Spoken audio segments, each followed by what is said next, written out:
बाकी सारे नवा नवा चैनल है। बाकी साकू टॉयलेट वगैरह साकू ज़्यादातर नहीं आते। क्या सडें टैलेंट हाँ महसूस नहीं कर ठीक है सही है अनपढ़। अस्सलाम वालेकुम दोस्तों, क्या हाल? उम्मीद करें तो ठीक हो सो तो सारा यूट्यूब चैनल दे पे मलिक लतीफ़ ऑफिशियल अज सरेकी अदाकार दे नाल तक मिल वेंदे हैं जिन्हें फिल्में भी बहुत कम इन ड्रामे भी बहुत कम करेंदे रहे वेंदे सरदार मुस्तफ़ा बादशाह नाल तो मुलाकात करेंगे सर।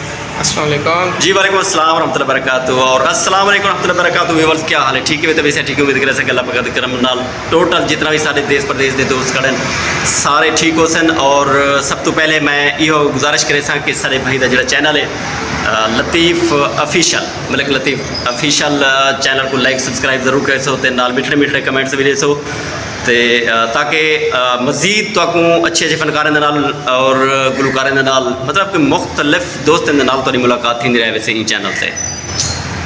जी जनाब। अदाकार फिल्म कम रहेगा उस्ताद कहने जी बहुत बड़े अदाकार कहने से कुछ कहने से असा हाली सीखते पे जनाब। एक्टिंग बड़ी दूर की गाल है दूर है तो वैसे सारे सुपरस्टार सारे सराकी वसैब मान जनाब ताजुल खान साहब जो बच्चा बच्चा जानते सारे सराकी वसैब के हवाले के नाल तो मैं ना चीज़ मुस्तफ़ा बादशाह उन्होंने शागिर्द है जनाब। जी ड्रामे कम वीडियो वगैरह। जी जी फैज़ अहमद फैज़ साहब नाल भी कम की खड़े से और सारे सुपरस्टार अकरम निज़ामी साहब के नाल भी कम की खड़े से। वैसे फिल्म अपने उस्ताद मोहतरम जनाब ताजुल खान साहब के नाल भी काम करने रह गए थे। और हुण साढ़ा नवे साल का नवा तोहफा 3 फिल्मां आंदियां पैन। जी एक तो फिल्म है सारे सैम टीवी दे आवनी है वफा दे मोती जिहदे मेरे उस्ताद मोहतरम जनाब ताजुल खान साहब भी हैं मुस्तफ़ा बादशाह भी है भी मेन कास्ट मतलब बहुत अच्छी सुपरस्टार उन्हें फनकारा ने काम किए। और भी जी हूँ पहली फिल्म तो है दूजी फिल्म जी आने वाली है वो है वसेबी शिकरे। जी जनाब रोहित चौलिस्तान को फिल्माया गया और बहुत अच्छी मतलब कि कास्ट है वो भी मेरा मेन करैक्टर है। और जी तीजी फिल्म आती पे वो भी नवे साल का नवा तोहफा पंगा ये मेरी पहली पंजाबी फिल्म है और पंजाबी भरावां ने बड़ा प्रोटोकॉल लीते मैं उन्होंने भी शुक्रगुजार हाँ तो ये सारी फिल्मा देखना ना भूल सो। वैसे मेरा अपना चैनल भी है मुस्तफ़ा टीवी को लाइक सब्सक्राइब जरूर करें सो कमेंट्स दे सो। जी जनाब।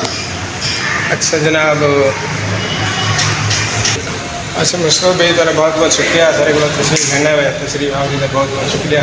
साढ़े गोदपुर तशरीफ मोहम्मद जी हाँ जी बिलाल खान मुस्तफ़ा बादशाह जी बहुत शुक्रिया सी मेरा अपना शहर है मेरा अपने वसेब के लोग हैं बहुत मोहब्बत रहते प्यार देते असल लंघ ऐसे इसका बड़ा प्रोटोकॉल लीते भाई होनी ने और बड़ी खिदमत की मैं इन्हें बेहद मशहूर अल्लाह पाक ने सलामत रखे। तो एक बार बल मुस्तफ़ा बादशाह के आखन पर मेरे चैनल को लाइक सब्सक्राइब शेयर जरूर कर सो मिठड़े मिठड़े कमेंट्स जरूर दे सो। जी जनाब। अस्सलाम वालेकुम। वालेकुम सलाम।